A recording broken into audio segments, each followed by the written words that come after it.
अर्थशास्त्र के ज्ञाता चाणक्य जी का कहना था कि महिलाओं के अंदर कुछ ऐसे अनचाहे गुण होते हैं जो उन्हें किसी भी वक्त बहुत ही बड़ी मुश्किल में फंसा सकते हैं। तो आज हम उसी के बारे में बात करेंगे। चाणक्य जी ने सदियों पहले ही महिलाओं के इन गुणों का उल्लेख किया था जिनके कारण वो अक्सर बड़ी मुश्किल में फंस जाती हैं। झूठ बोलना। महिलाओं में झूठ बोलने की बहुत बड़ी बीमारी होती है। महिला एक झूठ को छुपाने के लिए 100 झूठ तक बोल सकती हैं, लेकिन जब सच सामने आता है तो उन्हें काफी जलालत का सामना करना पड़ता है।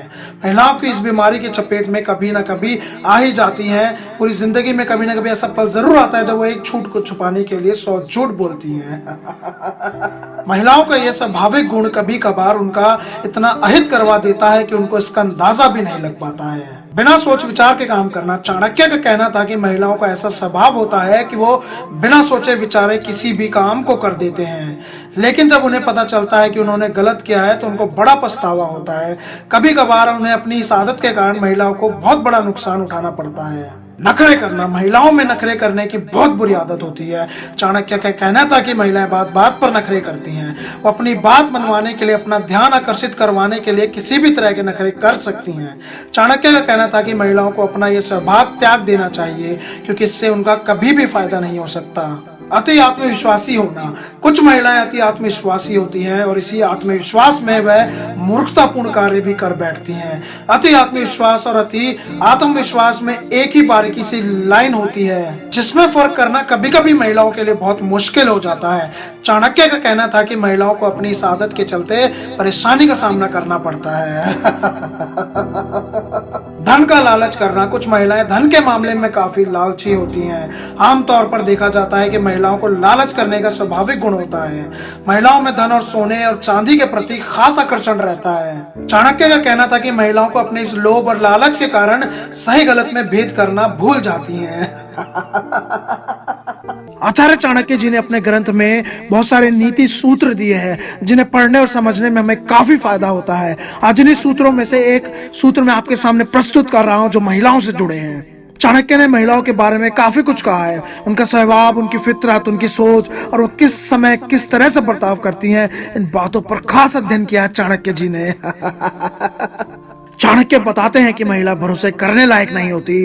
या पढ़कर शायद आपको गुस्सा आ रहा हो, लेकिन उनका ऐसे कहने के पीछे ठोस तथ्य शामिल है। चाणक्य के अनुसार महिलाओं के स्वभाव में ऐसे ही लक्षण पाए जाते हैं जो उन्हें भरोसे लायक नहीं बनाते। ऐसा इसलिए क्योंकि वो कुछ भी बात अपने तक सीमित नहीं रख पाती। अपनी बात दूसरों तक ले जाने की उनकी आदत होती है। इसलिए आप उनसे जो भी अपनी बात बांटेंगे या अपनी बात बताएंगे, अपने गुप्त राज बताएंगे, वो दूसरे व्यक्ति तक ना जाए, इसकी कोई गारंटी नहीं होती। ऐसा बहुत कम होता है। इसलिए चाणक्य महिलाओं को भरोसामंद नहीं मानते। स्त्रियों के सामान्य लक्षण के अलावा चाणक्य ने उनकी कुछ ऐसी बातों को भी नीति शास्त्र में के सामने रखा है जो उन्हें शादी के लायक नहीं बनाती। चाणक्य के अनुसार ऐसी कुछ स्त्रियां होती हैं जिनसे भूलकर भी पुरुषों को शादी नहीं करनी चाहिए। चाणक्य अपने नीति शास्त्र में बताते हैं कि कैसी स्त्री से विवाह करना चाहिए और कैसी स्त्री से नहीं। आचार्य चाणक्य के अनुसार सुंदरता ही सब कुछ नहीं होती। यदि कोई पुरुष केवल स्त्री की सुंदरता देखकर उसे परखता है और उसी के आधार पर उसे पसंद करके विवाह कर लेता है तो उससे बड़ा मूर्ख इस पूरे जहान में कोई नहीं होगा।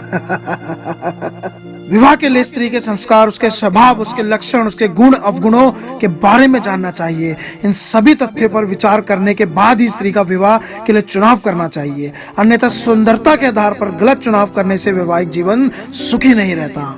आचार्य चाणक्य ने स्त्री के संस्कार पर खास महत्व दिया है। वो कहते हैं कि अच्छे संस्कारों वाली स्त्री घर को स्वर्ग बना देती है। वह पति और उसके पूरे परिवार का ख्याल रखती है, लेकिन बुरे संस्कार वाली स्त्री सब कुछ तहस नहस कर देती है।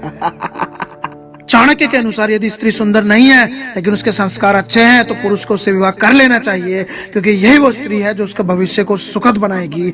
ऐसी स्त्री उसे एक श्रेष्ठ परिवार देगी। लेकिन इसकी जगह यदि ऐसी स्त्री को चुन लिया जो संस्कारी नहीं है और परिवार की अहमियत नहीं समझती, तो न केवल शादी बल्कि सभी रिश्ते नाते टूट जाएंगे। ऐसी स्त्री अधार्मिक होती है। वो रिश्तों पर विश्वास नहीं करती, पल पल वो रिश्ते को तोड़ने का विचार करती है। ऐसी स्त्री परिवार को सुख के बारे में विचार नहीं कर सकती, बल्कि सभी को दुख पहुंचाती है। ऐसे चरित्र वाली स्त्री न केवल विवाह के रिश्ते को खराब करती है, बल्कि पूरे कुल का नाश करती है। वह उस पूरे परिवार को समाज के सामने बेइज्जत कर देती है। इसलिए विवाह के लिए हमेशा संस्कारी स्त्री का ही चुनाव करना समझदारी है। सुंदरता मन की देखनी चाहिए, तन की नहीं। दुस्वभाव वाली स्त्री, चाणक्य के अनुसार इस तरह की स्त्रियों से दूर रहना चाहिए। जिस तरीका से स्वभाव खराब हो, उसका खर्चा उठाने वाला पुरुष को अपनी जिंदगी में काफी नुकसान झेलना पड़ता है। स्वार्थी स्त्री, जो स्त्री केवल अपने स्वार्थ के लिए किसी पुरुष से जुड़ी हो, ऐसे महिला से दूर रहना चाहिए। वो केवल अपना मतलब पूरा होने तक रहती हैं और ऐसे लोगों से संगति विनाश की ओर ले जाती है।